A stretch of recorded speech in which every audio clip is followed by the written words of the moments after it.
ನೇತ್ರಾವತಿ ನದಿ ತೀರದಲ್ಲಿ ಸರಣಿ ಹತ್ಯೆ ಆರೋಪಕ್ಕೆ ಟ್ವಿಸ್ಟ್. ಪಾಯಿಂಟ್ ನಂಬರ್ 13ರ ಬದಲಾಗಿ ಬೇರೆ ಸ್ಥಳದಲ್ಲಿ ಶೋಧ. 14ನೇ ಸಮಾಧಿಯಲ್ಲಿ ಕಾರ್ಯಾಚರಣೆ.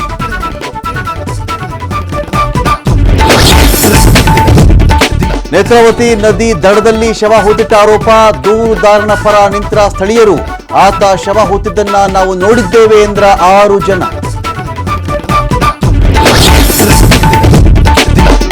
ಹೈಕೋರ್ಟ್ ಆದೇಶ ಇದ್ದರೂ ಪ್ರತಿಭಟಿಸಿದ್ದವರಿಗೆ ಸಂಕಷ್ಟ.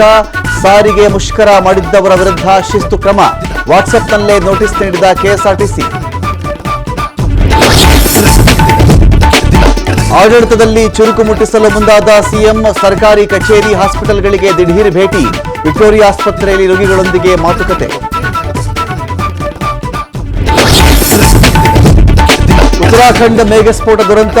4 ಸಾವು. ಈವರೆಗೆ 130ಕ್ಕೂ ಹೆಚ್ಚು ಜನರ ರಕ್ಷಣೆ. ಕಾರ್ಯಾಚರಣೆಯೇ ದೊಡ್ಡ ಸವಾಲು.